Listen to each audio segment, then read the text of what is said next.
This is Danny T. Truther, 1 November 2019, 24/7 2.0 Discord. I agree that projectiles are a pretty bad example of Coriolis because there just wouldn't be. There is no a Coriolis significant effect. of an example. But what about ones where they do it with like fluids? Like what do There you is no guys think? Coriolis effect. Wait, you're talking Because about if you're there flushing your was- toilet, okay, Danny? Wait a second. You Not defined the it. toilet. Not the toilet. No, I didn't say the not- toilet. Hold on a second. Do I get to put you on mute again? Do it. You already defined the Coriolis effect correctly. Well, kudos to you. You're the first baller that you must have been listening to that Nathan Oakley Hangouts for a while, so you got it.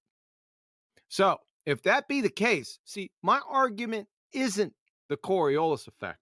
My argument is the Coriolis causes, right? If the Coriolis causes are true, then a flight from North Carolina, Charlotte, to LA on the same latitude line, roughly, traveling at 500 miles per hour would take 1.5 hours straight flight. Why does it take 4.5? That's a good point. Am I on mute still? No. Okay. So when the airplane lifts off from the runway, it's let's say lifts off going 500 miles per hour, which it doesn't, but Let's say it's let's say hold on a second. Let's say the runway is facing west. Yeah. Okay. Okay. Exactly. Even simpler. Yeah. Okay. Good. So if the Earth were spinning at 1,000 miles per hour, and 860. I'm sorry. Right. Sorry for interrupting you. At that latitude, it's 860 miles an hour. So at 860, so then it would be going 1,360. No, wouldn't. In a reference frame with respect to the Earth, in a reference frame that was outside of Earth. Wait a second. The plane. Hold on a second. Takeoff speed is about 175 miles an hour. So the Earth is spinning from west to east at 860 miles an hour. Right. Right. Are you saying the plane is going backwards? Well, not on Earth. No. When it takes off? If it was No. conserving momentum, right? Right. Yeah. If it was conserving I got momentum. you by the balls. No. You're right. You're actually right. If you're conserving momentum The ball. and you were at a stationary point in space, which nobody is at, No. then yeah, you would see the airplane and the Earth passing you by, and the airplane's actually going. Yeah. Go ahead, say it. That would be correct. Say it. Well, it's Say no it. different. Okay.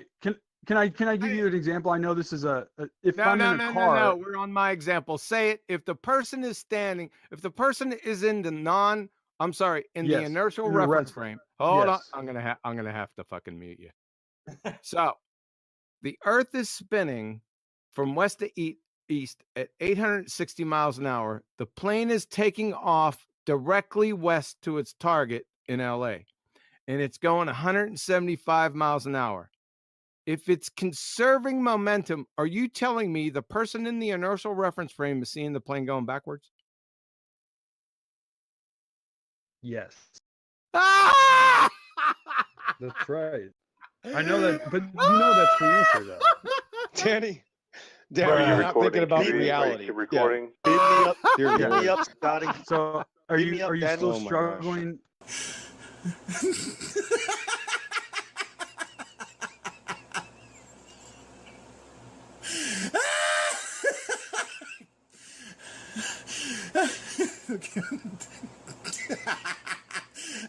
Shit, hold on.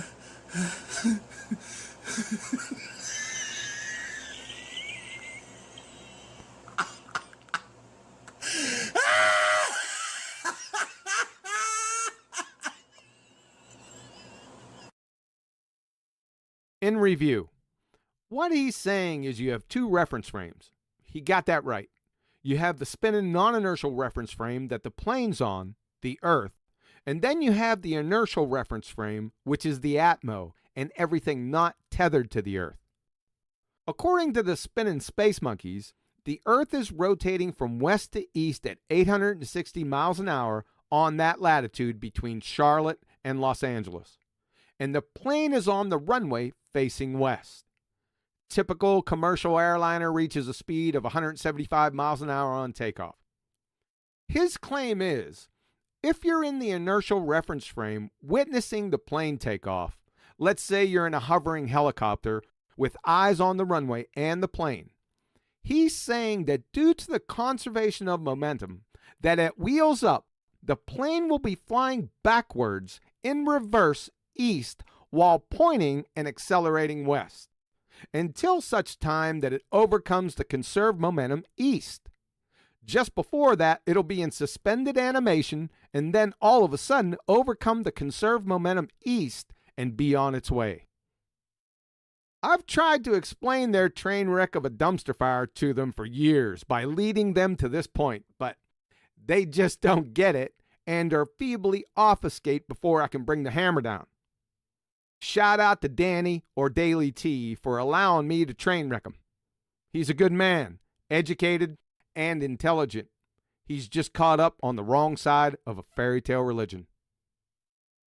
That's it.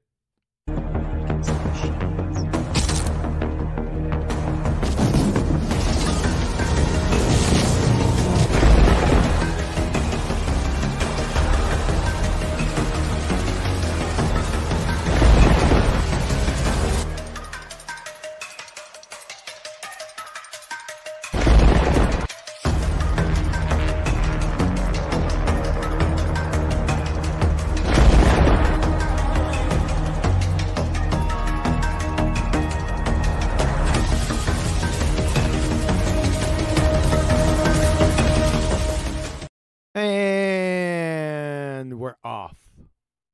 As usual, if you'd like to support this channel, and why in the world wouldn't you? There are Patreon and Patreon links in the info box below. How's it going out there, people? Let's get ready. No more shenanigans. No more of that tomfoolery. Set up. Radio check 1 2 1 2 1 2. Give me a thumbs up out there. In chat.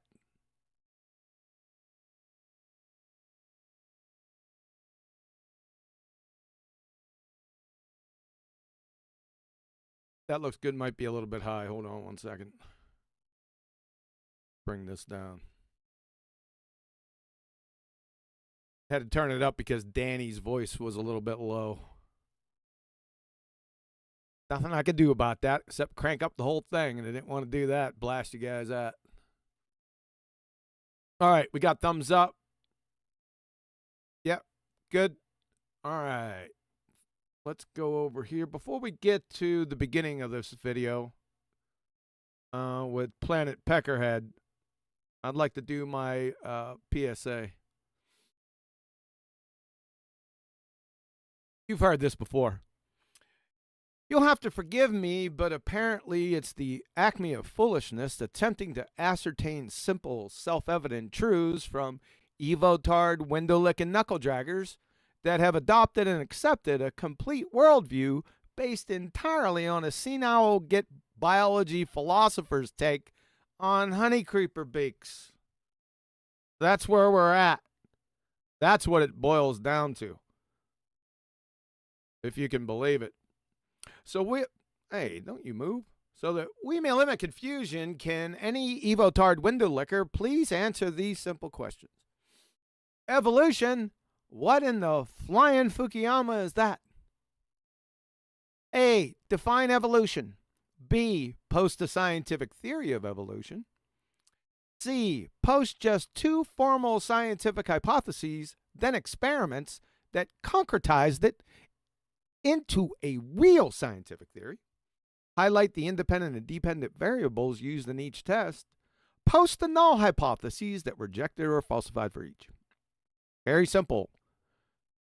Quite reasonable questions for something that I've been told is the most validated scientific theory in the history of all science. In over 15 friggin' years, I have never received a single coherent response. say for this one, I get the usual change. It's change. Yeah, thanks for that. Appreciate it.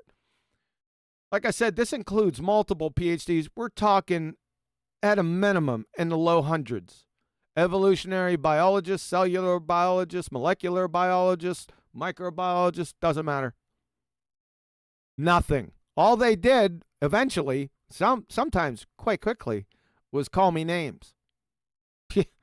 Yeah, that's when you got Do 7 offsuit out there, right? So I just push all my chips all in. Of course, I knew that beforehand asking these questions. I already know the answer to the question. Especially B through E. They don't frigging exist. Why? Because the scientific theory of evolution doesn't exist. It never existed. Just that simple. Hey, I'm gonna put another feather in the cap today. It's not that hard. Like I said, just go and peruse evoTARD debates or evoTARD presentations, and they'll slip right into the evidences for their fairy tale. Well, wait a second. You haven't defined it yet. Shouldn't we start back there first? Why don't you define that, monkey, and then provide evidences for it? Well, you can't do that because, like I said, it doesn't exist. But if you can Jedi mind trick the audience and your opponent and get them chasing the fairy tale of your evidences, well, then all evidences are evidence for that thing you haven't defined just yet. See the trick? Hopefully you do. That's the trick. You can corner, I don't care who it is, the most extreme evoTARD, the top, the penultimate educated evoTARD. They've got all these degrees, and all you have to do is ask them these itty-bitty questions right up here. It's all over. Don't believe me? Try it. It's a lot of fun. All right, we got some moderators out there. You guys behave yourself in chat. Try to pay attention a little bit. That's why I do these. Oh, and make sure to send this to Planet Peckerhead, the evoTARD. Somebody send this to him. You know what? It might not just be this. I don't know if I'm going to get done with this today, right? Because I always underestimate the time. So, see, you can still send it to him, but it's not going past 2 parts. Let's put it to you that way. All right, let's get it. Hopefully no phone calls. Here we go.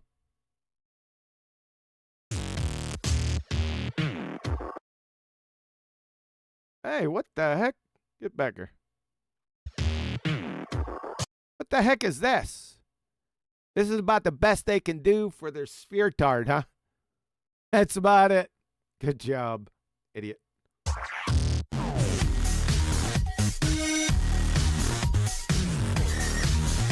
Planet Peckerhead. There's his planet right there. That's all we're getting. Well, at least that's more than what evolution is. Tell you that much. Welcome back, everyone. Well, today what? What are we going to do today? Are you going to tell us what evolution is or what? We going to get to that part or no?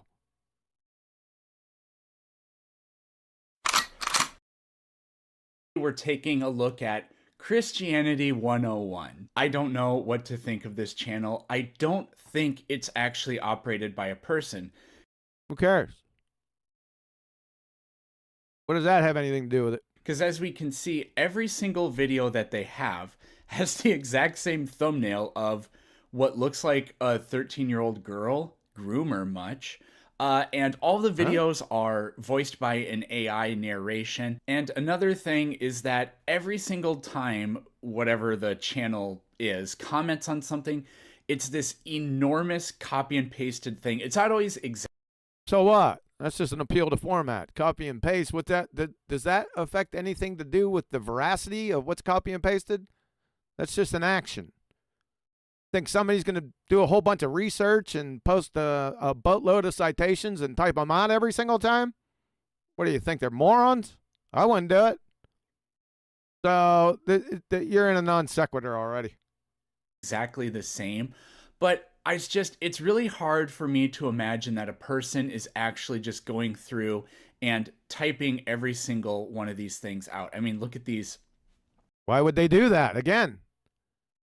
And how does that affect the veracity of the information? It doesn't. It's just a feeble, like pathetic attempt to poison the well or something. Now, I haven't looked I can't see these up here. I didn't go to the video. I'm just saying, looking at it from a distance, right? And going by what you're saying it is. There you go. Look at these responses. And a lot of times it is copy and pasted. I think this is just... Here we go. Copy and paste it again. That's just to appeal to format. This is one big nothing burger. Just like the script or whatever. So script. Are you saying that this is a document that's involved in a play or a movie or a TV show? I don't think you know what script means. You just got this from another ignorant evoTARD and just script, copy, paste, it's a nothing burger. It's zero. It's less than zero. Oh, I don't know. I mean, I think it's just artificial. I don't know. That should be his title of his autobiography. Intelligence, and I use the term intelligence very, very loosely here. Well, there ain't going to be any intelligence here from you. Let me just prep my audience. It's like negative intelligence, if that's even possible. This, but yeah, it's just weird. I don't even remember. It's just that. Thank you for that deep dive with your piercing intellect into evaluating this YouTube channel for us. I think my audience is just over friggin' whelmed. Remember how I stumbled across this channel, but basically every single video they have is trying to debunk evolution. Well, what's evolution? How about that? Why don't you tell us what evolution is and what the scientific theory of evolution is? Then we'll go to their channel and then we'll evaluate whether it's been debunked or not. How about that? The video I was originally going to do is like their argument against claiming evolution is faith means you also have to claim that atomic theory or any other scientific theory is faith. No, this is a train wreck of epic proportions. First of all, you're equivocating fallacy with the term theory. That's number one. Second of all, the atomic theory is not a scientific theory. Evolution is not a scientific theory. So this is a complete category error, non sequitur, with an equivocation fallacy cherry on top. Let's just make sure, I want to make sure right now that he understands that we're not talking about a scientific theory here. So first of all, we need to define what a scientific theory is. That would be helpful, wouldn't it? I thought so. From chemistry about a scientific theory summarizes a hypothesis or group of hypotheses that have been supported with repeated testing. From quarks to quasars, a scientific theory consists of one or more hypotheses that have been supported with repeated testing. Nice little echo there. From the University of Rochester Physics Labs, a scientific theory represents a hypothesis or a group of related hypotheses which has been confirmed through repeated experimental tests.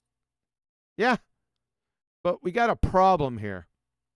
And the problem arises with Ernst Mayr, Professor Emeritus, Museum of Comparative Zoology at Harvard University, one in which Stephen Jay Gould, one of those heavy-hitting evoTARDs, stated about Ernst Mayr. He said, Ernst Mayr, the world's greatest living evolutionary biologist.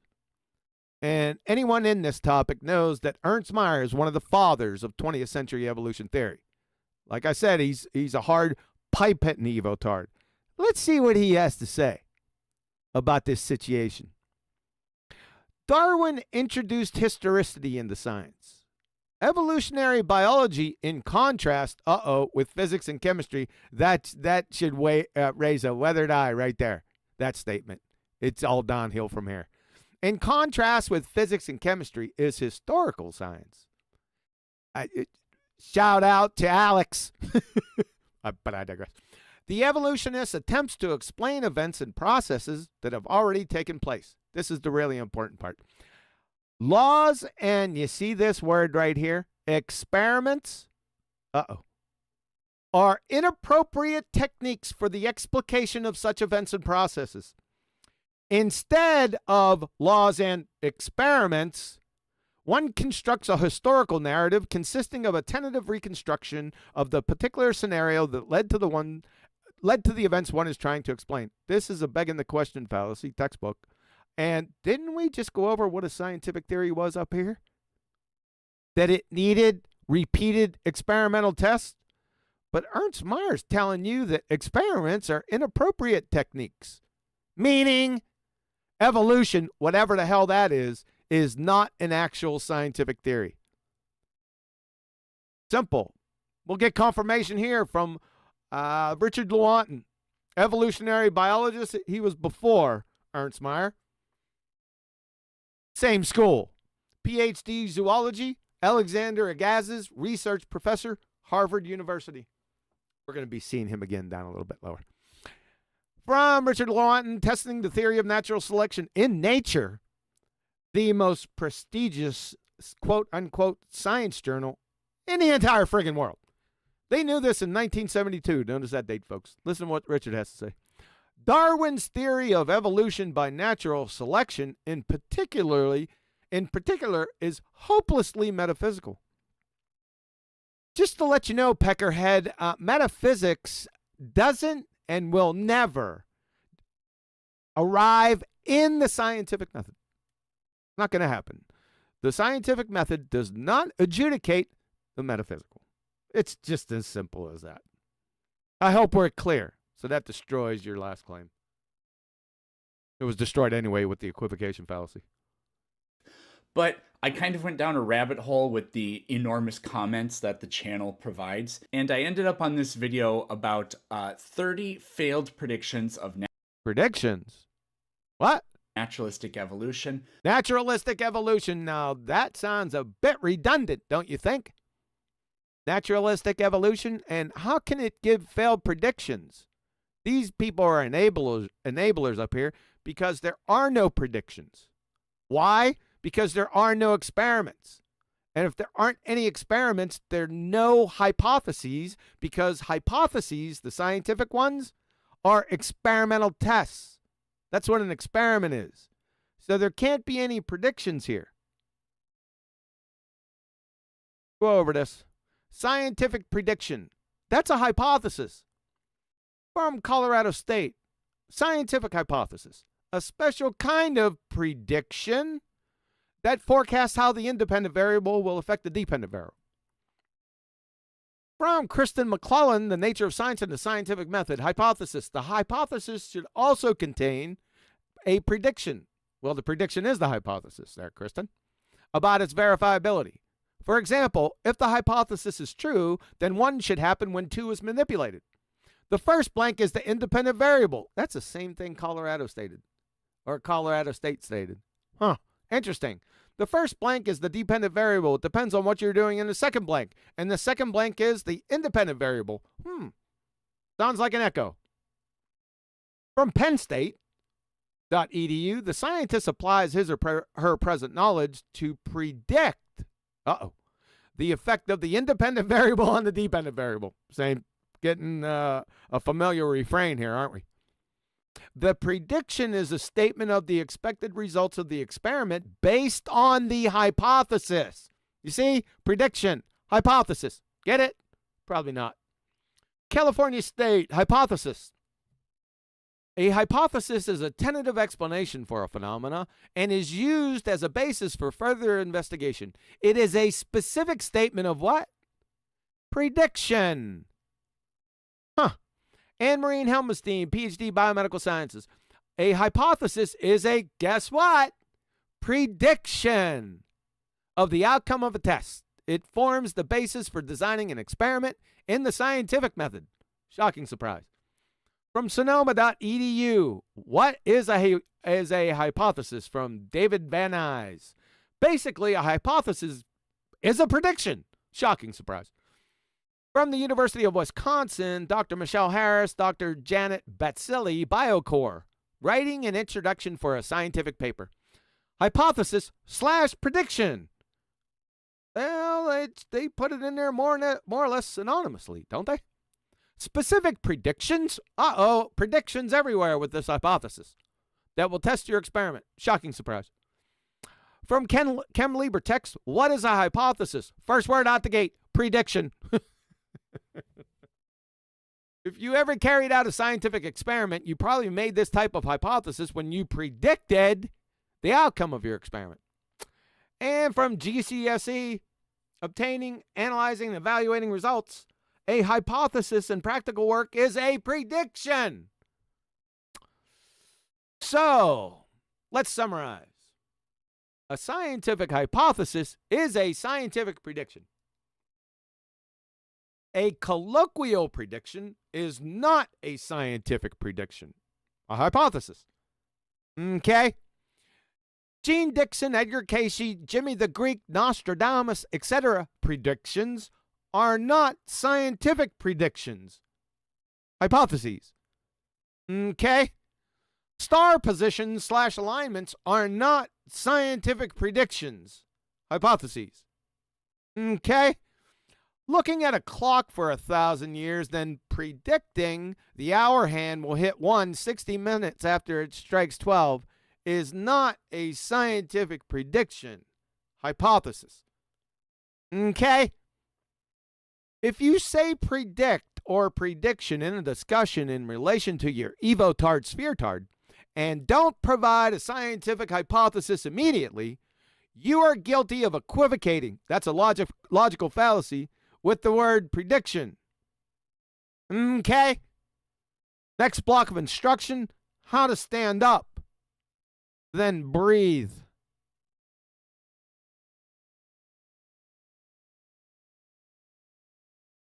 So we're going to do this one first. Failed predictions of naturalistic evolution. There are no failed predictions. There are no predictions. I just showed that in spades. And naturalistic evolution, that's redundant. And what the hell is evolution?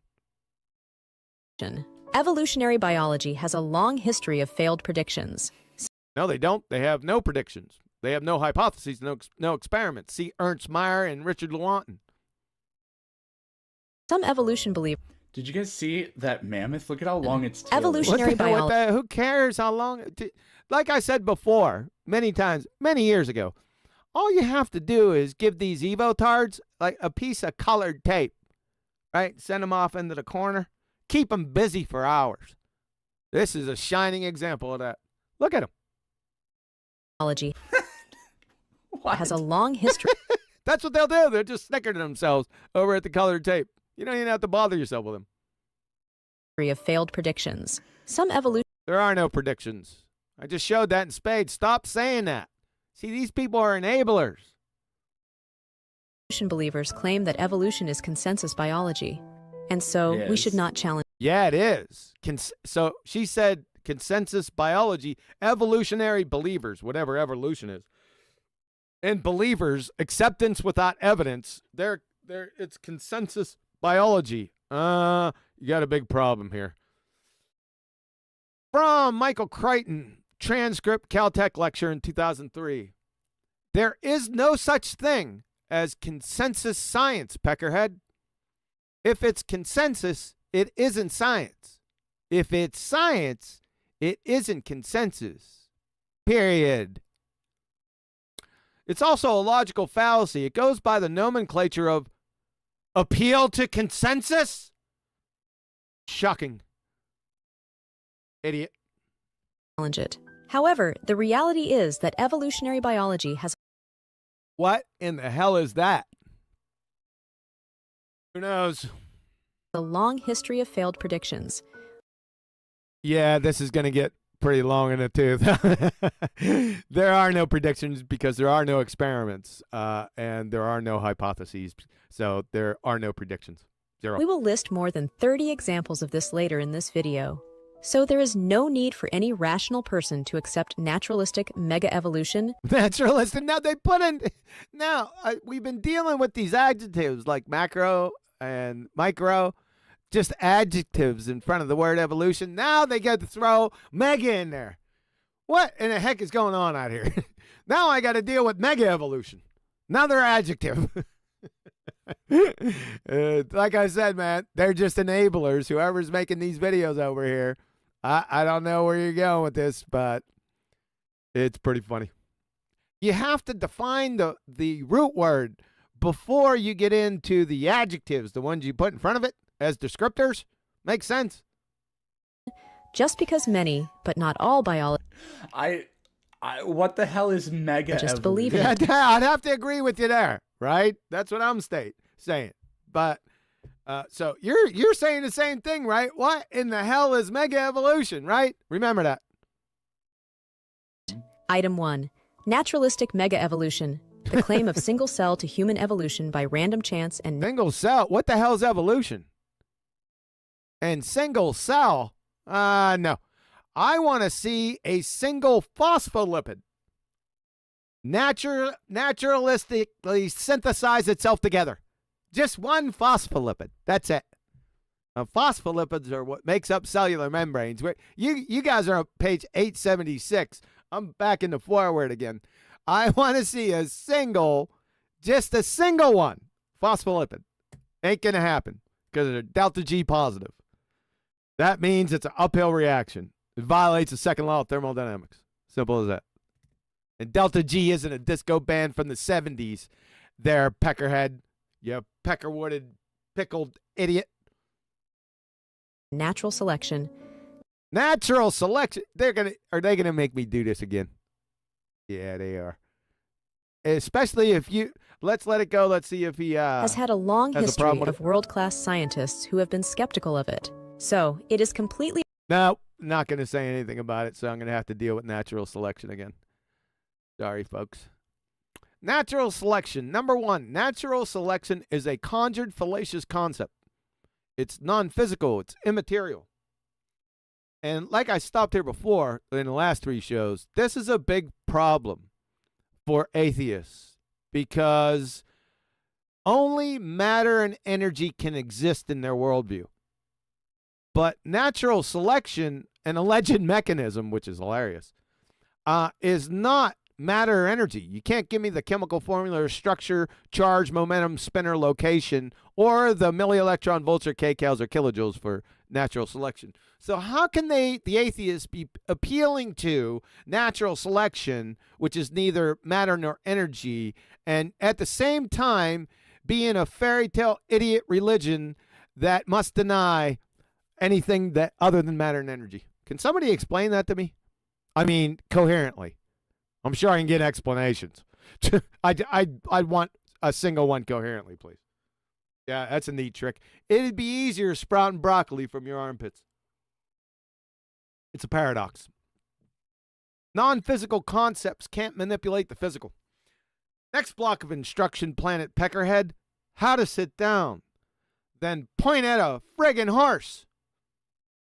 It's tantamount to claiming that the transition between classical and romantic eras concept wrote Beethoven's Ninth, or freedom concept developed the battle plans for the Revolutionary War. Can you show us a picture of natural selection? Oh, I still have O'Clowner in here. Sorry about that. You're still an O'Clowner. How about its location? Number 2, natural selection is a textbook reification fallacy under hypostatization. This is from iep.edu. This site is an actual peer-reviewed logical fallacy site. So we're not playing any games here. They say the error of inappropriately treating an abstract term as if it were a concrete one, also known as the fallacy of misplaced concreteness and the fallacy of reification. Their example: nature decides which organisms live and which die.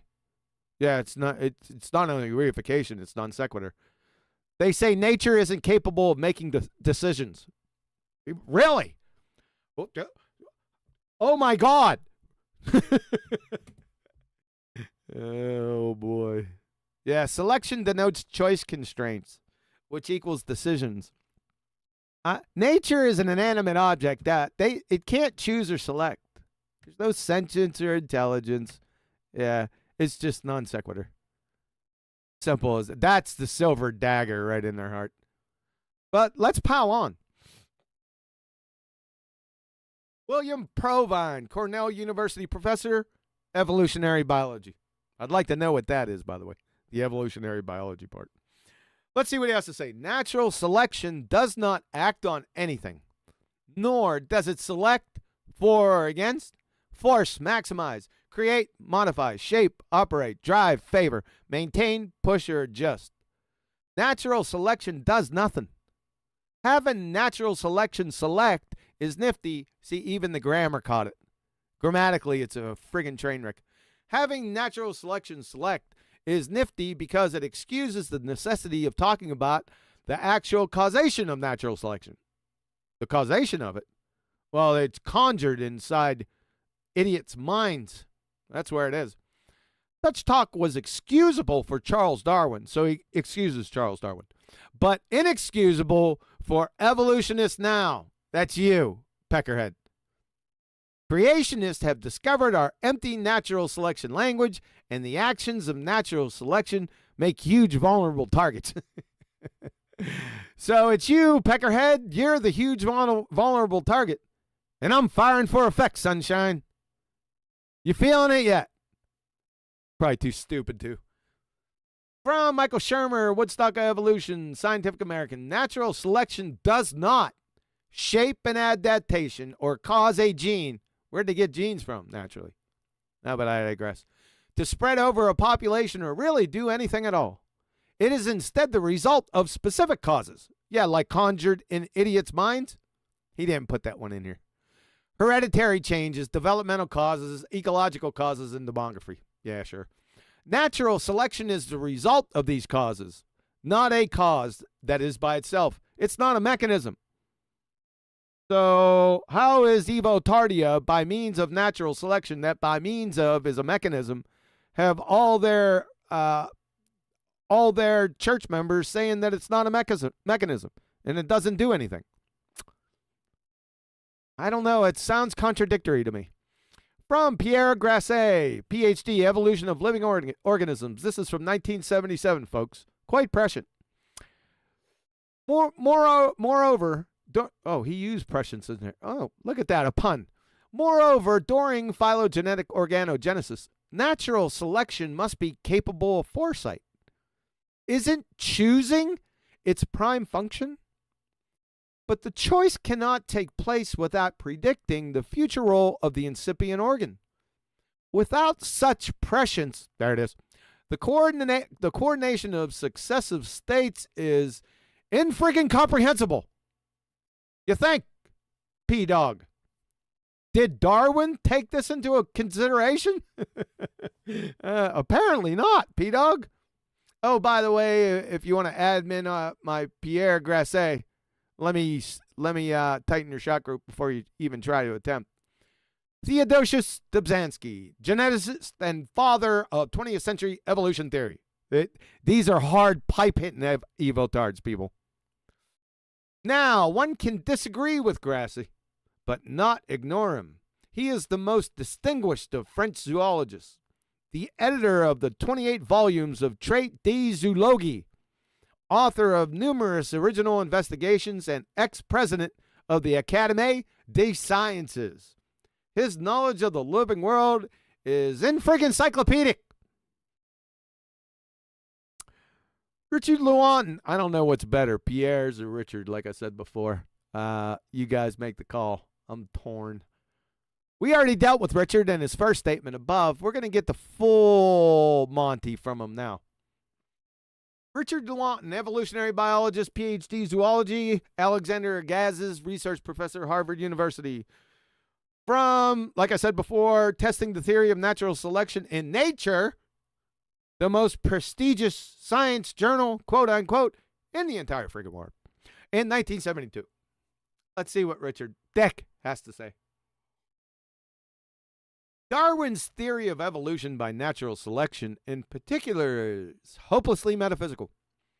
According to the rules of etiquette laid down in the logic of scientific inquiry, and widely believed in by practicing scientists who bother to think about the problem, the first rule for any scientific hypothesis ought to be that it is at least possible to conceive of an observation that would contradict the theory.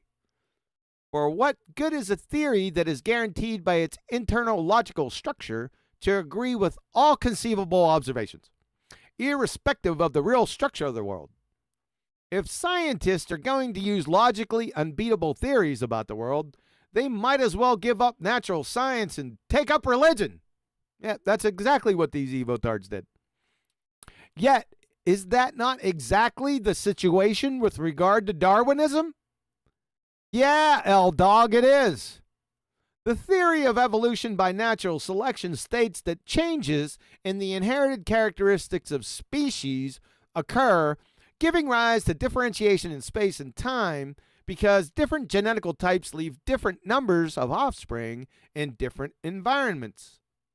Such a theory can never be falsified. That means it's not a scientific theory, by the way. For it asserts that some environmental difference created conditions for natural selection of a new character. It is existentially quantified so that the failure to find the environmental factor proves nothing except that one has not looked hard enough. Can one really imagine observations about nature that would disprove natural selection as a cause of the difference in bill size? These guys are obsessed with beak sizes, man. The theory of natural selection is then revealed as metaphysical rather than scientific. Duh. Natural selection explains nothing because it explains everything. That should put the friggin' dagger in the heart, don't you think? I could go on for days with this, but I won't. I'm trying to save my voice. This is completely dead right now. I could just close up shop and it's over. But where's the fun in that? Valid for us to join such world-class scientists in being skeptical.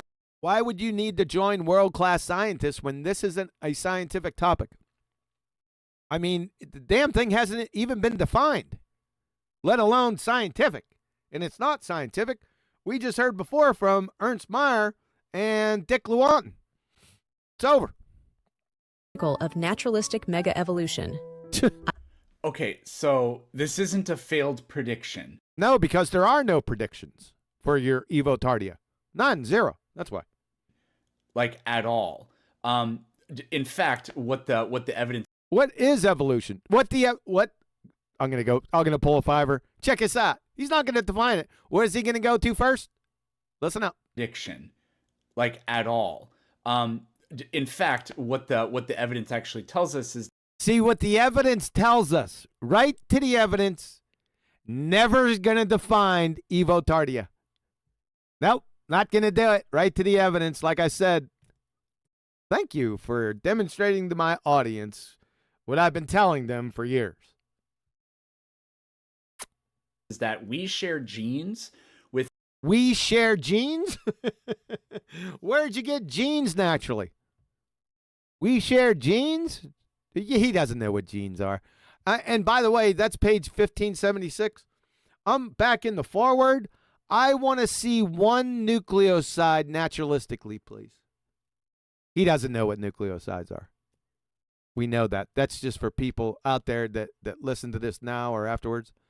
I want to see one nucleotide form itself naturalistically.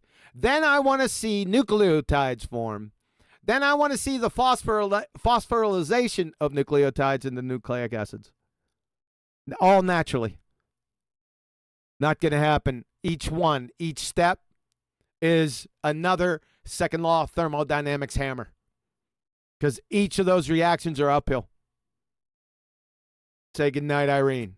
So I don't know. You're talking about genes. Yeah, I'm back in the forward, brother. You need to get back there. Because anything else besides that, this is just nonsense. Down the stream fairy tale nonsense. With every organism on the planet. There isn't a planet. Prove a planet. Planet Peterson, you Peckerhead and Peckerwood. So that's 2. That's non sequitur. Which means that we are related. Oh, no, that doesn't. He thinks because, and all life has genes, right? It has DNA. To him, that means everything's related.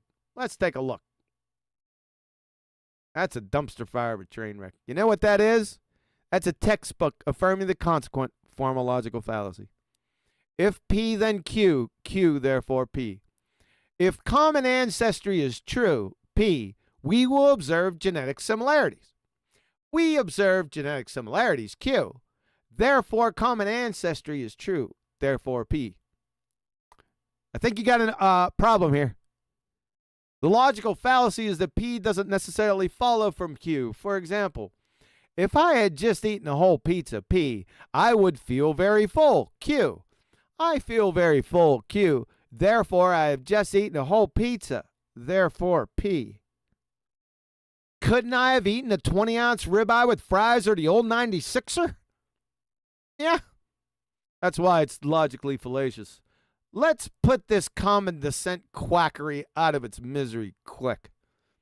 Dr. Craig Venter, atheist, evolutionist. Goodness, I don't know why. But I digress. The grand poobah of geneticists, the geneticist of geneticists. In front of God and everyone, an auditorium filled with thousands of people, a Nobel Prize panel says, and when he talks, he's like E.F. Hutton. Everybody listens. The whole place was quiet. He says, there is no tree of life. It's an artifact from early scientific studies that aren't holding up.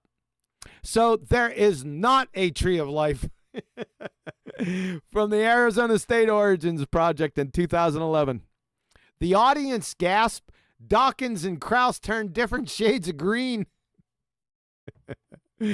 Yeah, so there goes your fairy tale ancestry. You hear that sound, Peckerhead and Peckerwood? That's the sound of common descent fairy tale carousel tree circling the drain at light speed, as if he actually needed to say it.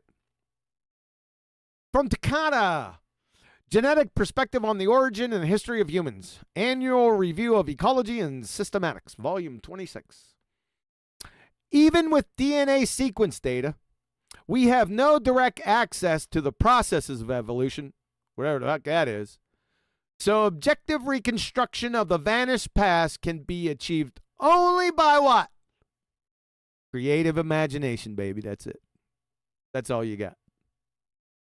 Say goodnight. Now, does that prove mega evolution?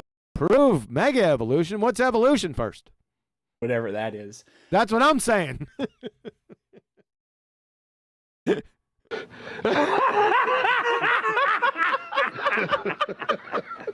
Perfect. Not exactly. Not exactly. Didn't you just ask yourself rhetorically, what the hell is mega evolution? Now you're going into proofs and falsifications of that thing that hasn't been defined yet? Are you some type of moron? Say it! Say it! Science never proves anything. If What? Bruh. Science never proves anything, but what do they do? you ask some people. But If you ask some people, well, way to plant your flag in that mountain. So science doesn't prove according to some people, but what? the evidence that would have The evidence, but evidence is proof. You knuckle dragging window licker. You what? Stupid. Proof is evidence. From Merriam-Webster, evidence, an outward sign, indication, something that furnishes proof. Right in the damn definition. From Oxford Dictionaries, proof. What's the first word out the gate? Evidence. Oh my God, these evoTARDs, man. They're so... They need to get with their fleet of slobber nurses, man. They got some big damn problems. Prove from Collins Dictionary, test by experiment. Remember you made the statement that some people say that science doesn't prove things? Not according to Collins Dictionary. Prove, its shining examples to not the example, what it is, test by experiment. From Merriam-Webster, synonyms of proof, confirmation, evidence. I got to watch that. I'm going to lose my voice. So you're a knuckle dragger. Compromised again. Falsified. He hasn't gotten one thing right. And we're 3 minutes, 41 seconds into this nightmare. All life being on the planet. If we falsify all life being... Let's get the whole thing. This is really stupid. Go back. Here we go. Proves anything, if you ask some people. But the evidence that would have falsified all life being on the planet. Evidence that would falsify all life being on the planet? What?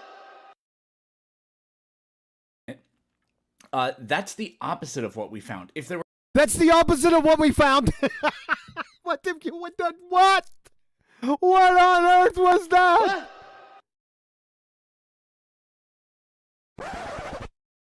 Were zero genetic similarities between life. I already dealt a death blow. Dr. Craig Venter and I just dealt a death blow to your genetic similarities. If humans had DNA but no other organism had DNA, what? Then that would have falsified the idea. Or if like... Falsified what idea? What are you talking about? Bruh. Falsified what? The hereditary molecule, whatever. Hereditary molecule? What? For every organism was different, or if what makes life... If every organism was different, they are different. Actually work was... What makes life actually work? What? As, protoplasm. Was protoplasm? What the hell does that even mean? What kind of shit is that? Or whatever. And it was... whatever! That makes more sense. Or whatever. That's a better point. Good job. Different in every organism. That would have falsified it. That would have falsified it. What's it? But, no, again, I reiterate, the evidence that... The proof for what? Does support the idea. Support what idea? Is exactly what we found. So it's exactly what they found. Shocking surprise. That was coherent. Holy shit. So you obviously can't claim that mega evolution from... See, he's not... Now, remember when he said... Remember I told you to remember that... He goes, what the hell is mega evolution? Now he's backing mega evolution up. What the hell is mega evolution? Let's start out with what evolution is first. We all know what mega is. Let's get to evolution. How about that? Single-celled to the life we see today. Single cell, I already told you. Single cell. No. You're on page 2,874. I'm backing the forward. I want to see one phospholipid form from its constituents naturally. One. We'll start right there. And then we'll go stepwise after that. Integral proteins, the cell membrane. You ain't getting anywhere near that. But he doesn't even know what I'm talking about. Today, if that's what mega evolution is. He's still questioning what mega evolution is, but he's providing evidence for it. It's the biggest goof of all time, say for evolution itself. You can't claim that that's been falsified. Claim that what's been falsified? You have to define what you're talking about. At least are you talking about naturalistic mega evolution?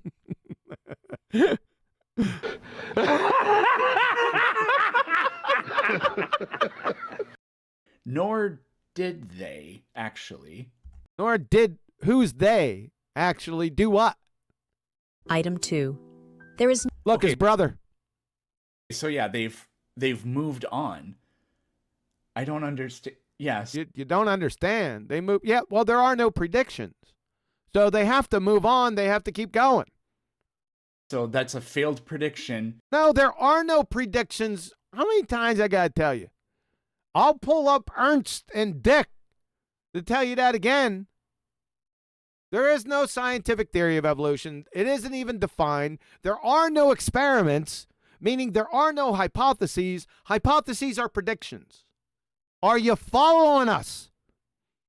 I think he's going to have to get with his fleet of slobber nurses. I don't think he's getting it.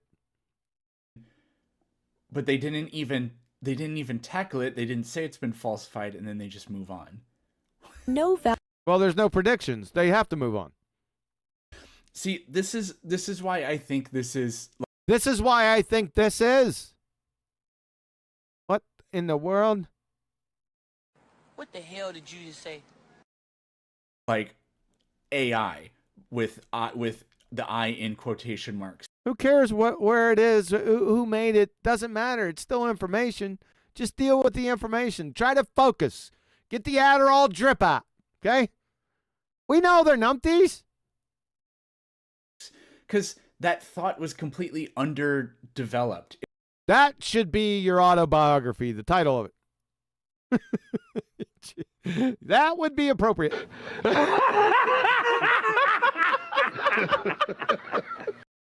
Bruh. It's like they just put prompts into ChatGPT, but they were using like the cheap version of it or Cheap Chat GPT. Hey, Adam, see if you can get a registration for that one. something like that. And so like just the ideas are just so bad and disconnected. Talking about bad and disconnected. What about yours? You need to worry about yourself. Skeptical of naturalistic mega-evolution. Item 2. There is no valid evidence for naturalistic mega-evolution. The evidence confirms microevolution. Here we go again. Like I told you, micro, they're putting adjectives and they're enablers. They're helping these guys out. Like Answers in Genesis is doing. Micro, you see the adjective in front of evolution? No. What the hell is evolution first? And then what is the scientific theory of evolution? That's what we want to know. This is 2024. At least you guys could have figured that out by now. Shit. Adaptation of a species man. inside a Oh, man. Now here comes the feigned exasperations. They're just neon lights, like frigging Deuce 7 offsuit neon lights. That's what they are to me. Clown. genus or family. Okay. So, yes, there is evidence for mega evolution. I just want Now there is. Remember before he said he didn't know what mega evolution was? Now there's evidence for mega evolution. Kind of double speak. Did you catch that? over it so I won't repeat myself. He's already been over the evidence for mega evolution. I didn't hear it. Did anyone else hear it? What the hell is evolution first? I didn't hear any evidence after that. Wouldn't matter. You have to define it first. But I just There he goes again. Another feigned exasperation. Yeah, you're a crayon crunching clown. We all know it. Do you think you're Jedi mind tricking my audience? Right? They're all over your dumbass.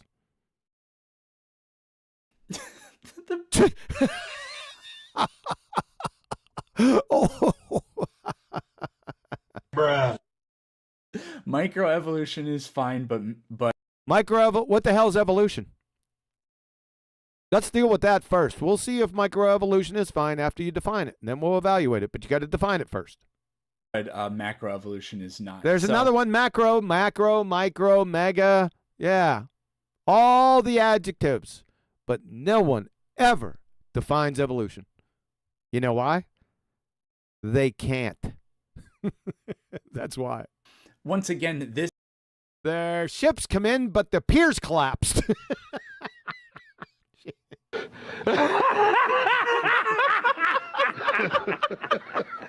this isn't a prediction or There are no predictions. So don't be shocked. There are no predictions for evolution because it's not defined and it's not science. We need to go back to Ernst Mayr and Richard Luan. separate argument. What they're just doing is restating their conclusion. What else you want them to do? There are no predictions, so they're just making shit up. There's no evidence of it. No evidence of what? And the proof of that is that there's no evidence of it. The proof of that is there's no evidence of it. What in the great googly moogly? What kind of shit is that? So, micro versus macro, that's Here we go again, micro versus macro. Go ahead. What's evolution, though? been dealt with countless times, Oh, yeah, the countless and countless times and the mountains of evidence and the billions and billions and billions of years. Yeah, we all know that. That's a bunch of horseshit. What's evolution? And give us the scientific theory of evolution. Simple. including by me. And Including by you. What? I'm not going to go into it here. You better not go into it, because I'd rip your asshole through your throat. You can buy my book. I go into it Buy your book. Holy God, who friggin' published that shit? Bruh. The Rocco Clubo School for Typewriter Maintenance. in good detail in my book. But the Yeah, I'm sure. Yeah, and Anna McCall married for love, and Pol Pot was her florist. evidence falsifies naturalistic mega-evolution, the claim No, it of single-cell to human evolution. A single cell, that's what I want to see one phospholipid form naturalistically from its constituent parts. Never going to happen. They can't even get a single phospholipid, let alone a cell. They're on page 10,678. I'm back in the forward. Let's start back there in the forward, and we'll go step by step through the cell. Yeah, that would be fun. Like with an evolutionary biologist, get your popcorn out, because it's going to end quick in about like 15 seconds. Item 3. Math shows that there is not enough time. Math doesn't show time. So these guys are on some serious crack. There's no math here. The 4.5 billion year evoTARD history, we're going to need scientific evidence for the 4.5 billion year old Earth, right? That's what we're going to need. So on your next live stream, we want to see scientific evidence for 4.5 billion years. Next live stream, Peckerhead. You better have it. In the entire 4.5 billion year history of the Earth, You better object. random chance to create all of the nucleotide changes needed. Nucleotide. No, not nucleotides. We want to see nucleoside formation. In this specific topic about genes, we want to see the nucleosides formation first. Just one. Naturalistically from its constituent parts, which he doesn't know what they even are. Most evoTARDs don't even know. They don't know this. So we're well back in the forward. To create all of the taxa-specific orphan genes in the biosphere. Taxa-specific orphan genes. Now that sounds scientific. Taxa-specific. That sounds like a man-made convention. And orphan genes? I don't give a shit with a redheaded stepchild genes. I want to see the natural formation of nucleosides. Number one. Then we'll get to nucleotides. And then we'll get to genes. And then after that, we'll go on to the next topic. But we're starting back there. Make no mistake. Item 4. Okay, not a prediction. Yeah, because there are no predictions, because evolution's not scientific. Do I need to go back there again? Ernst? Show me the math. Show you the math. Show you the math for what? Bruh. The math for your 4.5 billion year age of the Earth. No, you need to show scientific evidence of that, because you didn't make it. You didn't complain. You didn't doth object or protest. So on your next stream, like I said, scientific evidence. He doesn't know what scientific evidence is. That's going to be a problem. Get with your slobber nurses. They probably don't even know. Get with somebody coherent, right? And have them tell you what scientific evidence is, and then we need you to go through each step of the scientific method and prove your dating game. Or this is a nothing burger. Paper or anything to back up that claim. What orphan claim? genes are also like very well understood. I'll put a Understood, but orphan genes, like I said, we don't talk about gene. What creation myth? So you're gonna elephant hurl fallacy? You're not a creationist. You got some big damn problems, dude. Oh, planet evoTARD Peckerwood. You're not a creationist. You, ipso facto, must believe, and not exhaustive. Ink, paper, and glue molecules can author technical instruction manuals and blueprints. That's DNA. Then construct protein robots, ribosomes, kinesin, cilia, etc. Perfect. The laws of thermodynamics, pillars of science, are false. Perfect. The laws of chemistry and biochemistry contain symbolic logic functions. Perfect. Quantum mechanics is bludgeoned and left for dead, i.e., it's false.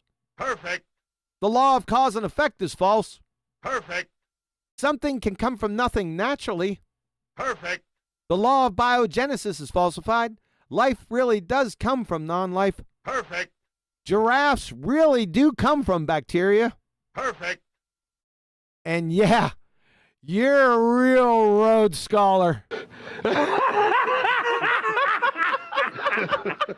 Now fuck off. Thing for a video right here that you can check out on Yeah, I told that's an elephant hurling fallacy, by the way.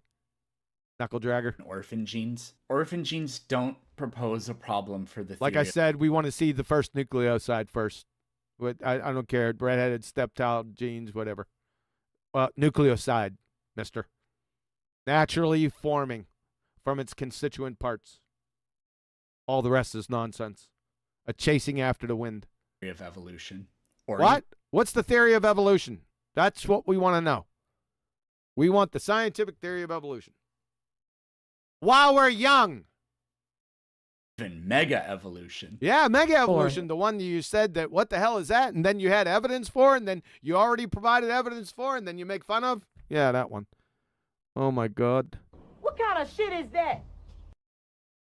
Math shows that there is not enough time Math doesn't show squat. in the entire 4.5 billion year history of the Isn't this the same one? Yes. Earth for natural selection to substitute all of the nucleotide changes in the animal populations for all of the We already went over this one, good folks. taxa-specific orphan genes in the biosphere. What was the difference between that and the claim before? None. They just repeated it. Shocking, isn't it? You didn't catch on to that? Item 5. Alleged consensus biology has a long We already dealt with consensus biology. Remember Michael Crichton at Caltech? Consensus is not science. If it's science, it isn't consensus. And if it's consensus, it isn't science. Period. You know why he says that? Because consensus, not only a logical fallacy, deals with the subjective. Whereas the science, natural science and the scientific method deals with objective. It's a category here. long history of being wrong. So, it is completely valid for any intelligent person to be skeptical of claims that consensus biology has proved Look at me, can't believe it. naturalistic mega-evolution to be true. So that's not a prediction. Yeah, because there are no predictions, because you don't have a definition for evolution, and evolution isn't a scientific theory. We already went over this with Ernst Mayr and Richard Allan. There are no predictions. Right? The title of this video is 30 failed predictions. Yeah, they're morons. Like I said, they're enablers. They've been Jedi mind tricked by you dumbasses, and they think that there is actual evolution evidence. But they didn't ask you what evolution was. There's a big contingent a massive contingent out there that if you say stuff over and over again for, ever since 1859, you Jedi mind trick them. And they follow some of your horseshit. Right? I'm not one of them. Just to let you know. And this isn't a specific prediction. Of course it isn't, because there are no predictions. How many times we got to go over this? Also, can we see the list of what these claims supposedly are? Biology. Here's a list of claims that biology has been we wrong are on. going to give them to One us. ineffective Wow, that's a shocking surprise. It's like you didn't watch this video or something, huh? I mean... What? effectiveness of It looks like he's edited this, too. Did you see a jump? Hold on a second. Let's pull a J. Also, can we see the list of what these claims supposedly are? Oh, it jumped. Yep, it edited right there. Bop, he sliced it in. See that, folks? He set himself up. You little weasel, you. I can see it in your eyes. You little weasel! Look at you, you little fucking weasel! I can see it in your eyes! You're a fucking bitch! Biology. Here's a list of claims that biology has been wrong they are on. going to give them to 1. us. Ineffectiveness of hand washing in Yeah, this is a poisoning of the well with quote unquote what they call biology and all the train wrecks through the Middle Ages and stuff. It's quite few. I see what they're trying to do. It just smacks of feeble to me. You'll see what I mean. medicine. 2. Miasma theory of disease. 3. 4 bodily humors. Theory of disease. 4. Static proteins. 5. Phrenology. 6. Homunculus theory. Hey, homunculus, this is a family show. Gotta stop. Don't try any of that funny business. Gonna have to smack you around a bit. 7. Bad air is the cause of malaria. 8. Telegony in inheritance. 9. Oscillatory blood circulation. There he goes with his feigned exasperations, which he might not be. It's starting to be cringe. 10. Preformation in embryology. 11. What they're trying to say is these were all nonsense, and they're superimposing it on evolution, but whatever the fuck that is, right? And then they're trying to say, since this is nonsense, that evolution. You don't need this. You just need to ask him to define it. And what is the scientific theory of evolution? Simple. Say it! Say it! Bloodletting as medical treatment. Okay, so we'll stop there. Almost none of those ideas Almost none of them came after evolution. What's evolution? And what is the scientific theory of evolution, please? Say it! Say it! The truth of evolution is not predicated Truth of it. What is evolution, for God's sake? Then we'll figure out if it's true or not. We can't do nothing with it until then. on whether or not blood circulation works in a certain way, or if malaria is caused by plasmodium. Furthermore, many of those ideas, although not created by religion, were heavily endorsed by religion. By religion? Christians what? Christians thought that, yes. Oh my God, stereotype fallacy of complete strangers that are dead. He's going to now start divining what they thought, what they said, and their likes. He must have special evil mind powers. These ideas coincide with Scripture. Really? Post the Scripture of phrenology. For example, they mentioned book, chapter, and verse, please. Preformationism in there. Christians jumped on Preformationism? Well, at least that monkey's defined. It might be preposterous, but shit. It's got a world over your dumbasses. Preformationism. I have a video somewhere on my YouTube about Yeah, sure you do. Preformationism, if you want to look that up. Who cares? It's basically the idea that within either the sperm or the egg... Hey, funny guy. This is a family show. What'd I tell you? was a fully formed human. But that would mean that... What? What? That inside the sperm or egg, where there was the fully formed human, would be fully formed humans inside of those fully formed humans ad infinitum. I don't know if that's the proper use of that term, but Proper use of that term. Oh, brother. whatever. Now, that's just... But whatever. What a clown.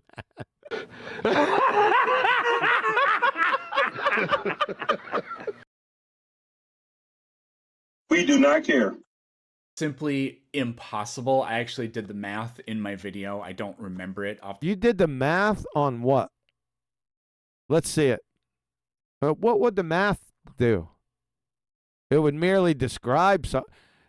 He's a friggin' idiot.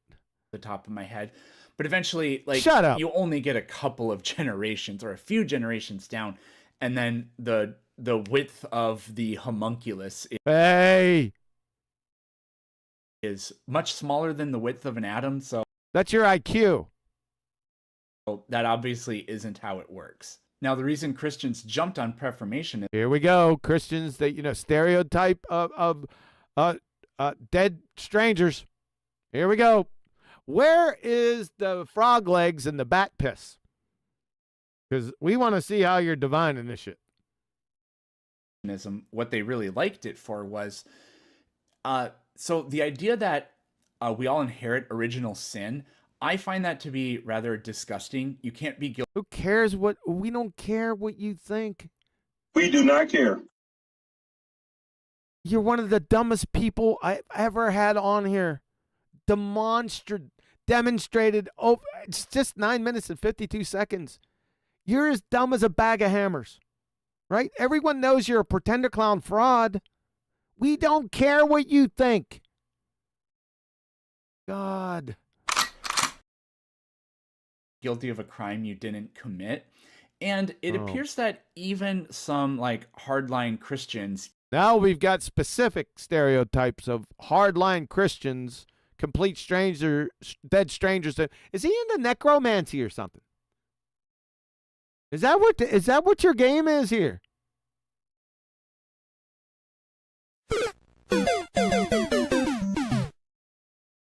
Even back in the day, yeah, back in the day, the dead people. Go ahead, start divining. Eyes roll up in the back of your head and drink some bat piss. Kind of felt the same way. Good for them. He knows how they felt. Oh my God, this is getting friggin' scary. What kind of shit is that? Their brains were functional. So Yeah, the way yours isn't. That's for damn sure. Around this was they thought, hey, if Preformationism is true, then that means that all people that will ever be born already existed when Adam and Eve existed. Bruh. What? What? Meaning we were all present in the garden, and so we participated in sin. That's pretty stupid. Still, like, a terrible argument, even if You think? Preformationism was true, but there you go. Another very important thing to keep in mind is that nobody in history has ever used the Bible or even the belief in God to successfully predict anything. Oh, really? You see that other edit he just pulled there? You guys see that, folks? Let's get that last thought. We want to hear that again. Or even the belief in... Oh, we're going to need more. But there you go. Another very important thing to keep in mind is that nobody in history has ever used the Bible or even the belief in God to successfully predict anything. Oh, really? Let's check our facts then. Oh, by the way, one of my refrigerator rules, refrigerator rule number 3, is never acquire your biblical acumen from Evolution RS sites or evoTARD Peckerheads. Go ahead and put that on your refrigerator. I'm going to save you a lot of pain. Now, I'm not going to save you a lot of laughs. Save you a lot of pain. So let's see if he was right. So the angel Gabriel prophesied to the day Jesus' triumphal entry into Jerusalem 500 years before it happened. The book of Daniel is codified in the Septuagint. The Septuagint, like it stated, LXX, was completed by 70 Jewish scholars at the request of Ptolemy, not Ptolemy, Ptolemy of Philadelphus, 283 BC, to convert the Old Testament into Greek. By the way, most brain-dead heathens question the dating of the book of Daniel, because if it was written approximately 500 BC, then good night, Irene. And it is. Good night, Irene. The current research places it approximately 600 to 500 BC. It's moot anyway. See the codification of LXX at 283 BC. So, and there's copies of the Septuagint that exist. I think there's 3 or 5. It's one of those two. But anyway, let's get to this. This will put some hair on your back. Daniel 9:25. Daniel 9:25 and through Daniel 9:27 it is an eschatologist framework. Just to let you know, but I digress. So Daniel 9:25. Know therefore and understand that from the going forth of the commandment to restore and to build Jerusalem unto the Messiah the Prince shall be 7 weeks and 62 weeks. The street shall be built again, and the wall even in troublous times. The scripture above just gave us an equation. From and unto. So there are 70 weeks of years. That's known as Daniel's 70 weeks. We in our current time are in the interval between the 69th week and the 70th week. Once that 70th week hits, the last 7-year period, well, that's for another study. Verse 27, I'm gonna speak to it here below briefly. Verse 25 is astounding because the angel Gabriel is predicting, now this isn't a scientific prediction, he's prophesizing, I should say, when Jesus will ride into Jerusalem and pronounce his kingship for the first time. That's called the triumphal entry, which just happened to be April 6th, 32 AD. Let's see how accurate Gabriel was with his message 500 years before it happened. Just in case you're wondering about the 360-day year below, that's how the Bible treats years from Genesis to Revelation. Let's continue. 7 weeks and 62 weeks. That equals 69 weeks. 69 weeks times 7 days in a week times 360 days is 173,880 days. From the decree to rebuild Jerusalem to Jesus' triumphal entry. The decree to rebuild Jerusalem was ordered by Artaxerxes Longimanus, 14 March 445 BC. See Sir Robert Anderson. He was an assistant commissioner of Scotland Yard. He went chasing this down, and it's in his book, The Coming Prince. From 445 BC to 32 AD is 173,740 days. From March 14th to April 6th is 24 days. So that gives us 173,764 days. Shocking how close it was. Prophecy was 173,880 days. Reality, 173,764 days. God was close. Good try. But wait, what did we forget? Yeah, that's right. Leap year days. How many were they? Well, that would exactly be 116 days. So 173,764 days plus 116 days is 173,880 days. Hit it right on the mark. What was the angel Gabriel's margin of error, people? 0. You even maths, bruh? This is quite sobering. Another prophecy. Question. Why was Jerusalem destroyed in 70 AD? That's not rhetorical. It gives you the answer in Luke. Luke 19:41 through 44. Why are you going up? Go down. Thank you. Slower. Down. Stop. Luke 19:41 through 44. And when he was come near, he beheld the city and wept over it, saying, If thou hadst known, even thou, at least in this thy day, the things which belong unto thy peace, but now they are hid from thine eyes. For the day shall come upon thee, that thine enemies shall cast the trench about thee, and compass thee round, and keep thee in on every side, and shall lay thee even with the ground, and thy children with thee, and they shall not leave one stone upon another. Because, there's the key, right? Because, why you think? Yep. Thou knewest not the time of thy visitation. Uh-oh. The Creator held them accountable to know Scripture prophecy. Gives a whole new meaning to Bible study, eh? Yep. They were required to know that prophecy from Daniel. There's a couple other ones. There's one in Zechariah too that dovetails with that one, but they were required to know it. 38 years later, Titus Vespasian, commanding the 5th, 10th, 12th, and 15th Roman legions, surrounded the city, then utterly destroyed it. Note, over 3 million Jews died. However, Christians heeded this prophecy and escaped to the mountains right outside of Jerusalem when the Romans were encompassing the city. Remember, compass thee round? Yeah, they took note of what Jesus said. There was a 9-month delay in the attack. Titus Vespasian's father was commanding when Nero, the Roman emperor, committed suicide in Rome. So he, Titus Vespasian's father, returned to become emperor, and his son Titus, which is an antichrist type, eventually led the attack. This gave the Christians enough time to get out of Dodge. Interesting note number 2.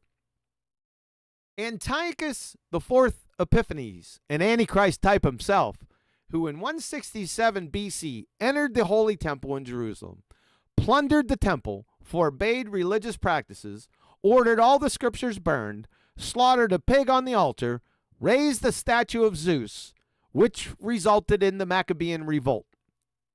All that was called the abomination of desolation. Now, I termed it 1 to differentiate it from 2. Okay, so don't these are not official 1s and 2s. Okay, so don't hold me to that. I just used them to differentiate the 2. For your information, Titus Vespasian, that Roman general, was a blood relative of Antiochus IV Epiphanes. Now, what does that mean? I'll leave that up to my reader. So the abomination of desolation too, see what happened was the abomination of desolation took place in history, even Jesus in his history, but he's pointing to a future action of the same event with the abomination of desolation in Daniel. So the abomination of desolation 2 will occur in the middle of Daniel's 70th week. I should have put the scriptures in here, but I already made mention to them. Instead of 9:25 in Daniel, look at 9:26 and 9:27, and it'll explain this, what I'm about to tell you. The abomination of desolation 2 will occur in the middle of Daniel's 70th week. The real Antichrist will enter the temple, the Holy of Holies, and pronounce himself God. Then what will happen? Well, Matthew tells you, when ye therefore shall see the abomination of desolation, spoken of by Daniel the prophet, stand in the holy place, whoso readeth, let him understand, that let them which be in Judea flee into the mountains. Let him which is on the housetop not come down to take anything out of his house. What in the world does that mean? We're going to circle back to that one because it's a gem. I digress.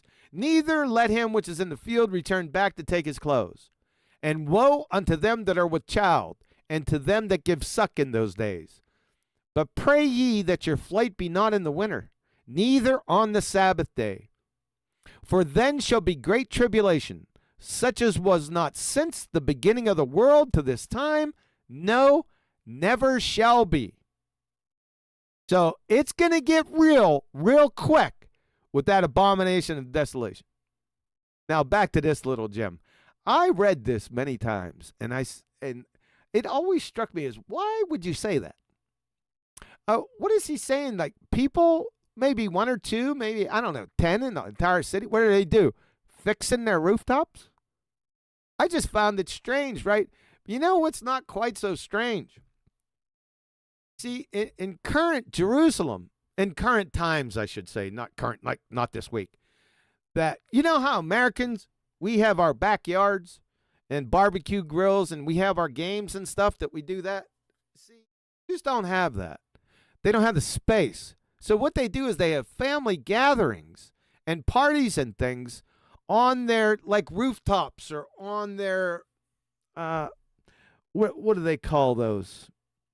They're not permanent structure. Well, they're not permanent structures here, but like awnings, but they are permanent there. You follow what I'm saying? That's why this is such a gem. You guys follow that? Because that doesn't make any sense, right? Unless you can see the future. See, this is a good lesson. I'm glad we went down this road, because it's these things, when you come across passages like this, you're like, well, wait a second, why even say that? That seems like it's out of place, right? They're all throughout Scripture. Go whenever you get there, or some mundane, what you would call too much detail into a mundane topic. Dig there. Dig right there, because there's something in there, right? And this happens in Numbers 2. And I ran through Numbers 2 a bunch of times, and I'm like, oh, God, I got to go through this again. And obviously, the book's called Numbers, so there's a lot of numbers. But it seems like they're over-detailing these mundane things. Right? And I'd like, oh, God, let me get past this. But one smart aleck thought that he dug there. Right? And if you go to Numbers 2 and you take all the numbers of all the people in the camps and you arrange them in the dimensions that are spoken of, that's written in Numbers 2, guess what you get? If you flew up in a helicopter, you would see this. See, this is what I'm talking about, people. Yeah, this is a couple thousand years before crucifixion was even a thing. We're in Numbers. We're way back there. Right? That's what I'm talking about. That's the lesson for today. Oh, God, now I got to get back to him. Hey, but thank you for allowing me to share that with my audience. Glue sniffing fungus muncher. Evolutionary biology. What the hell is that? We need to know what evolutionary biology is. We need to know what evolution is, and we need to know what the scientific theory of evolution is. Say it! Say it! List of claims that evolutionary biology has been wrong on. What's evolutionary biology? That's the first thing. 1. Are these are these the are these part of the 30 failed predictions, or is this the consensus biology? There are no predictions or the consensus biology. You're train wrecked either way. There are no predictions because this isn't a scientific theory. It has no experiments. Ernst told you that back there in the back, right? So there's no hypotheses, no predictions, no nothing. So you don't got that. And consensus biology, that's a logical fallacy. That's a pseudoscience. Crichton told you that back in the Cal State lecture or Caltech lecture. Biology thing. So like we're back at number 1. We started with a list of 30, and then we interrupted that to give a list of claims, and now we're starting a brand new list. Yeah, they're a train wreck. And? See, I don't think that a real person... Who cares? It's still information regarding your fairy tale. Even though it's incorrect, it's misapplied or misappropriated. Is behind this. It's so badly done. So is your performance here. Times 10. Spontaneous generation of life from organic matter. 2. Piltdown man. Okay, spontaneous generation is wrong. First is wrong about what? First of all, that's not a prediction. That's not a prediction of what? You're going to have to state evolution and what evolution is. And the scientific theory of evolution first so we can evaluate it. Say it! Say it! Evolution doesn't say that Evolution isn't going to say shit anyway. It's an inanimate concept. It's not saying shit. It doesn't have sentient intelligence. It doesn't have aerobic respiration. It doesn't have vocal cords. It's not saying shit. That's a reification fallacy. You're an idiot. Spontaneous generation must be the case. You could argue that the first life on our planet would have come about Life on our planet, first life on our planet would have come. No, you're on page 25,674. We're back in the forward. Now, we want to see where carbon came from first. That's where we want to start. That's where we're starting. And then we're going to go step by step. All right? After carbon. Then we're going to go into the nucleosides. We'll get there about page 2,600. You know, that's step by step. We're going to establish every step, and then we'll move on from there. Other than that, this is nonsensical bullshit. It's a nothing burger. Out through spontaneous generation, but not in the way spontaneous generation is imagined. Spontaneous generation isn't imagined. It's defined. I mean, people like Rudolf Virchow, I think he was the one. He thought that if you take like some basil and oil and put it in the hole in a wall and put a brick there, it'll make scorpions. Spontaneous. Who cares? Generation is poof, magically. No, it's not poof. No, it's not magic either. It's defined. Life is appearing from non-life. And yeah, life from non-living matter. That's spontaneous generation. Exactly. That's not what abiogenesis is. Yes, that's exactly what it, you glue-sniffing fungus muncher. You're done. So that's not what abiogenesis is. So, Biology Online, abiogenesis, the study of how life originally arose on the planet, encompasses the ancient belief in spontaneous generation. That's it for you. You got knocked the fuck out, man. You did it yourself. Spontaneous generation of life from non-living matter. That's what it is. Spontaneous generation, Biology Online. The previous popular notion that living organisms arise or develop from non-living matter. Abiogenesis. Abiogenesis from the Oxford reference, abiogenesis. The origin of living from non-living matter. As by biopoiesis. See also what? Spontaneous generation. Abiogenesis from Biology Dictionary. Abiogenesis, sometimes called spontaneous generation. Why? Because it means life's coming from non-living things. The same thing as abiogenesis or abiogenesis says. You're finished. You clocked yourself. You just stole your own wig. You got knocked the fuck out, man. Now fuck off. You're clowned. You clowned yourself. Simple. You're going to train wreck yourself even more. And that has nothing to do with whether or not evolution is true. Well, let's see. We're going to have to take a look, define evolution, and define the scientific theory of evolution so we can see if there's any spontaneous generation in there. Then we can make our own evaluation. So tell us. Say it! Say it!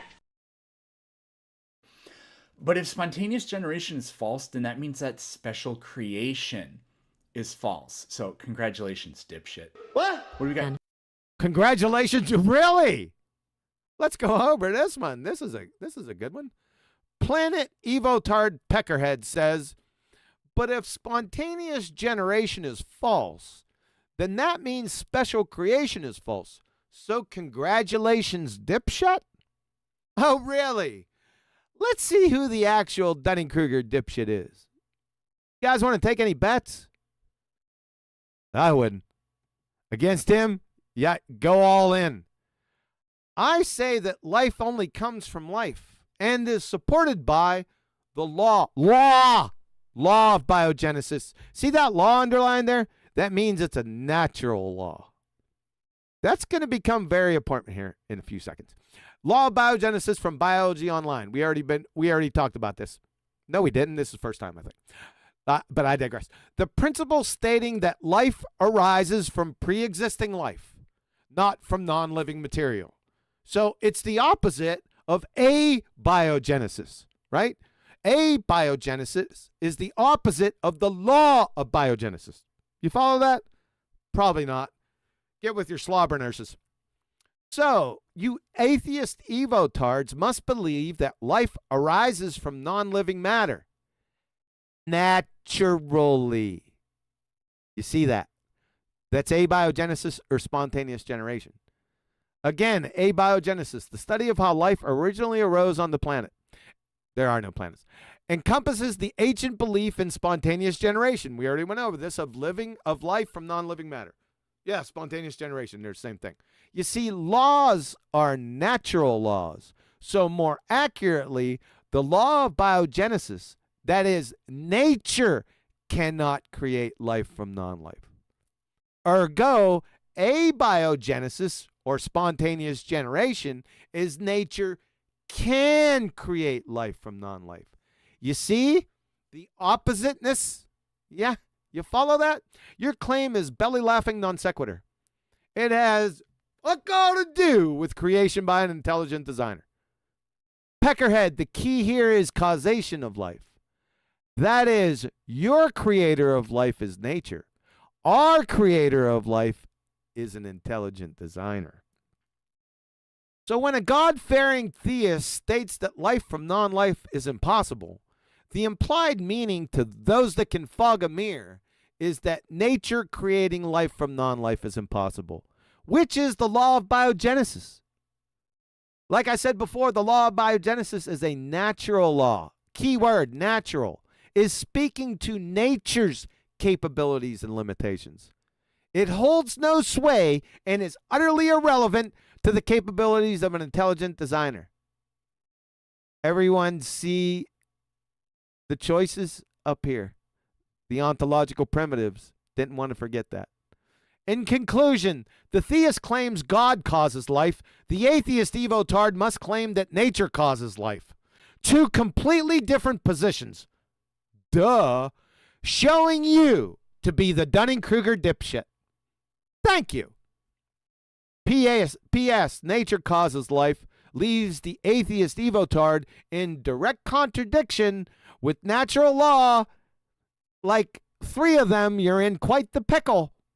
The law of biogenesis, the second law of thermodynamics, and quantum mechanics. And common sense cherry on top.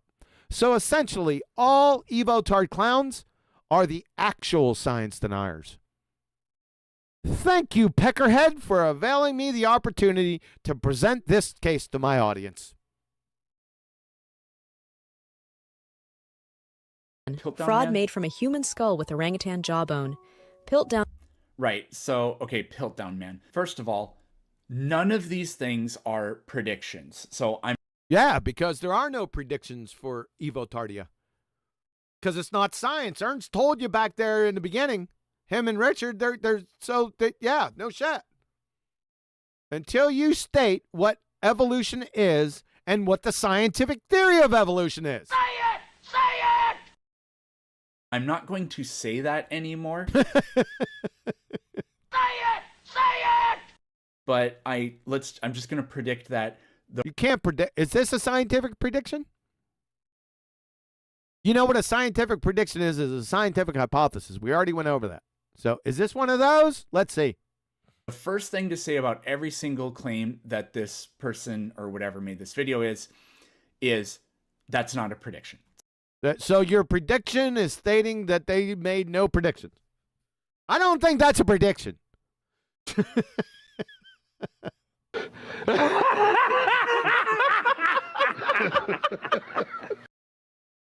So anyways, moving on. Ron Wyatt. If you don't know who Ron Wyatt is. Ron Wyatt? What would Ron Wyatt? Why would Ron Wyatt show up here? What the hell? You random much. Dude. He's just he was a nurse from Texas. What does this have to do with your evolution and evoTARDia? Can we get to some meat here? Jeez. I think he's dead now. But he made several trips to the Middle East and claimed to have made all these biblical discoveries. He claimed he found Sodom and Gomorrah. He didn't. He claimed he found Mount. So, hand wave dismissal, huh? That's all you got? Do you know what a village idiot is? You see, a village idiot makes baseless assertion after baseless assertion without supporting anything. What's the difference between you and a village idiot right now? Just a thought. Sinai, and then it was burnt. He claimed that he found Jesus's blood and the Ark of the Covenant underneath Jesus's alleged tomb inside the Church of the Holy Sepulchre. Sepulchre? What the hell did you... Hold on. Get that one more time. Did he say sepulcher? Jesus's alleged tomb inside the Church of the Holy Sepulchre or whatever. Sepulcher. Do you speak any English? See, that's why you don't get your biblical acumen from absolute morons. Sepulcher. That's what you're going for. And why are we even here? Why are we discussing Ron Wyatt? Who knows? That you wouldn't be substituting this for your lack of what evolution is and what the scientific theory of evolution is it? Do you know what they are? Say it! Say it! Called. He's never backed anything up. He's never backed anything up. Okay, do you have proof of that? Just a pathological liar. Now he's a liar. Do you have evidence that he lied? You're a village idiot. And even the other stuff where it's like he wasn't. The other stuff? That's why we love you. Your meticulous attention to excruciating detail. OCD-like. You got knocked the fuck out, man! Lying. He was just too stupid to Oh, but now he's a stupid liar. understand what he was looking Any evidence of this? No? Shocking. at. Holy Kool-Aid has a really good. Holy Kool-Aid. I ran into that moron a few years back and just drug him around by his short hairs.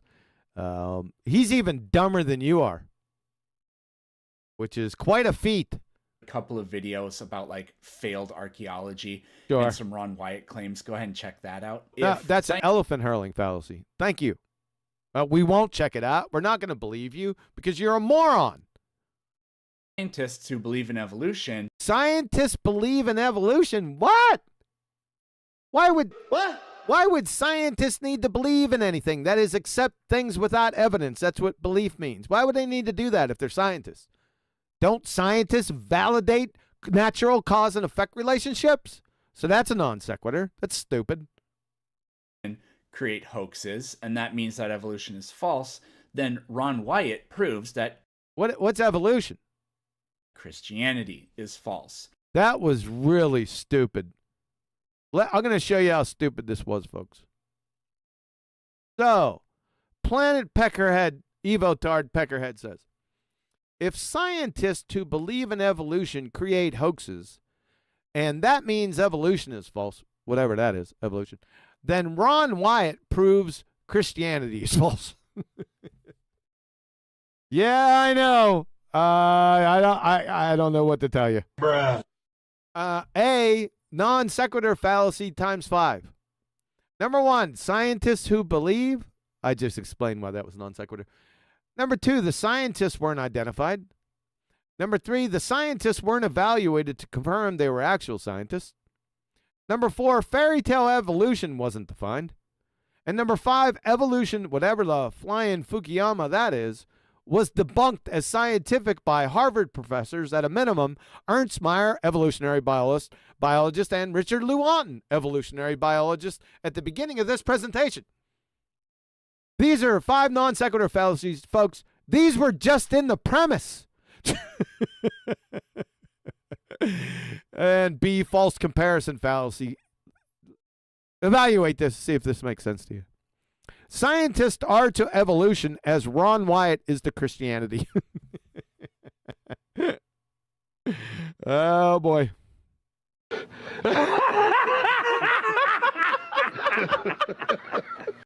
You need to be institutionalized, Peckerhead. You know what? I'm starting to get a little bit tired. We're going to take a break. Let's evaluate the situation. You guys, there may be no one out there. It's quite possible. So let me go back here and see if we got anyone out here.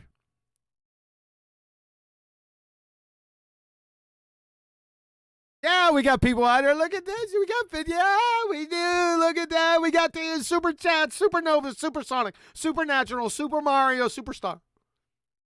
Billy Philly, thank you, sir. You need to say anything. Bear Pelagic, yeah, Sam Kinnison would have been proud. Job well done. Thank you very much. Appreciate that.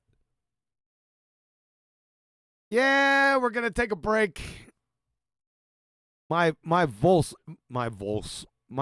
is starting to wane a little bit, folks. I'm telling you, we might have to do this in 2 parts. I'm afraid. How far we got to go? Are we on this video? We're going to stop. I got a ways to go. We got a ways to go yet, so let me go ahead and copy this. At this time, it's 13:38. Copy video URL current time. I'm going to put this right inside the present. Where was I at? I'll go ahead and put some stars down here to let me know where I'm at. First part. Let me put the link in here too so we can start right up at that spot. Look at that. I love it when a plan comes together. All right. Put it down. Save. Go on, save it.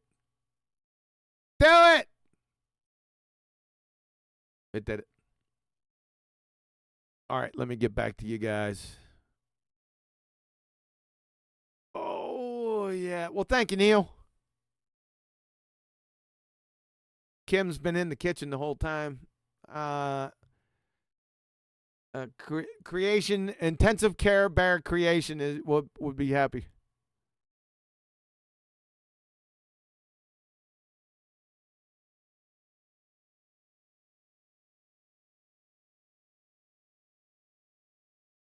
Yeah, I think that's going to be it for today, folks. I can feel the vocal cords starting to strain.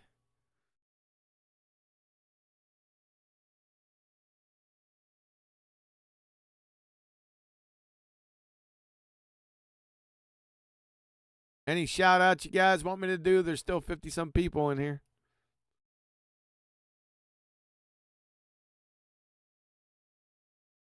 I'm thinking part 2 will be Sunday. Don't hold me to that unless something pops up. There will be no BALLBUSTERS Saturday, but I'm thinking the second part of this presentation. Oh, I'm getting a warning. Warning, Will Robinson. The stream's current bitrate. I hate that. My bitrate looks good, though, on the other side. It's very perplexing. It's... I got 3 kilobytes per second. I'm not getting any drop frames or anything, but I'm getting a warning on the other side. I'm sorely vexed.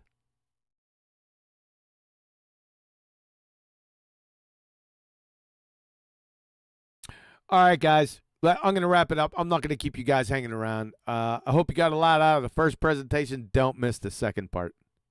It's going to be priceless, just like the first part. And ship this off to the Perfidious Pea-Brained Pariah Planet evoTARD Peckerhead, the Peckerwooded Peckerhead. Somebody ship it off to him, right? And state, hey, you're getting clowned, right? For cause. Oh, that hurt my throat. No, not 4 more hours. You're not turning that on me. I made that up.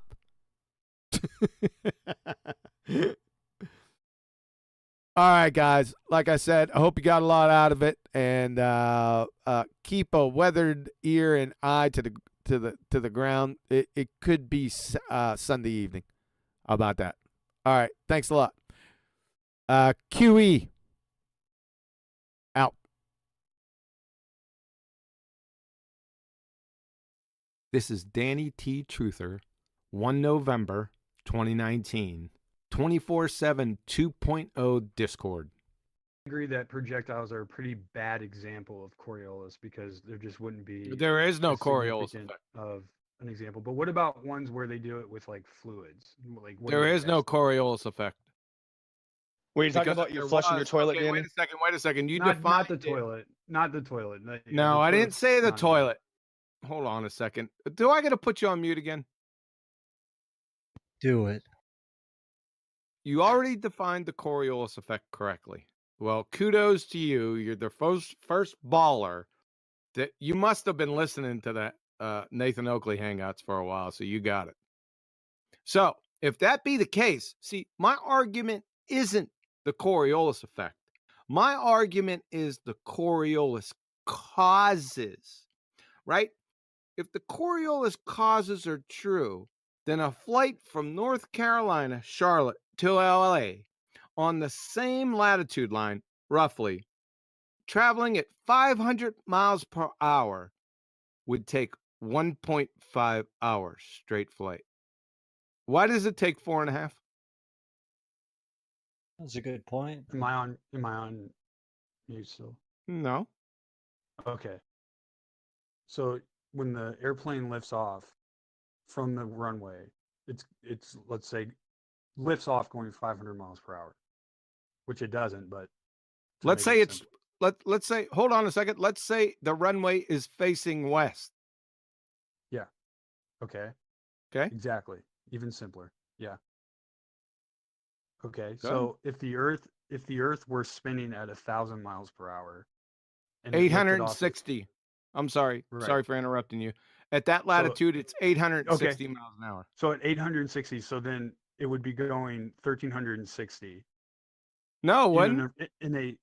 In a reference frame with respect to the Earth, in a reference frame that was outside of Earth. Wait a second. The plane. Hold on a second. Takeoff speed is about 175 miles an hour. So the Earth is spinning from west to east at 860 miles an hour. Right. Right. Are you saying the plane is going backwards? Well, not on Earth. No. When it takes off? If it was No. conserving momentum, right? Right. Yeah. If it was conserving I got momentum. you by the balls. No. You're right. You're actually right. If you're conserving momentum The ball. and you were at a stationary point in space, which nobody is at, No. then yeah, you would see the airplane and the Earth passing you by, and the airplane's actually going. Yeah. Go ahead, say it. That would be cool. Say it. Well, it's no different. Okay.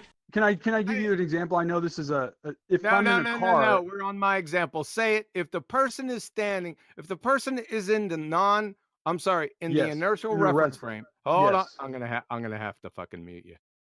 So, the Earth is spinning from west to east at 860 miles an hour. The plane is taking off directly west to its target in LA, and it's going 175 miles an hour. If it's conserving momentum, are you telling me the person in the inertial reference frame is seeing the plane going backwards? Yes. Ah! I know that, but you know that's the answer.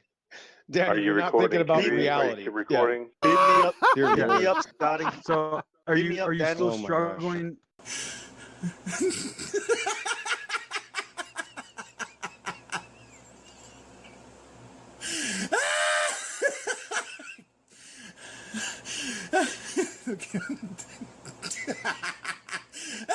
Shit, hold on.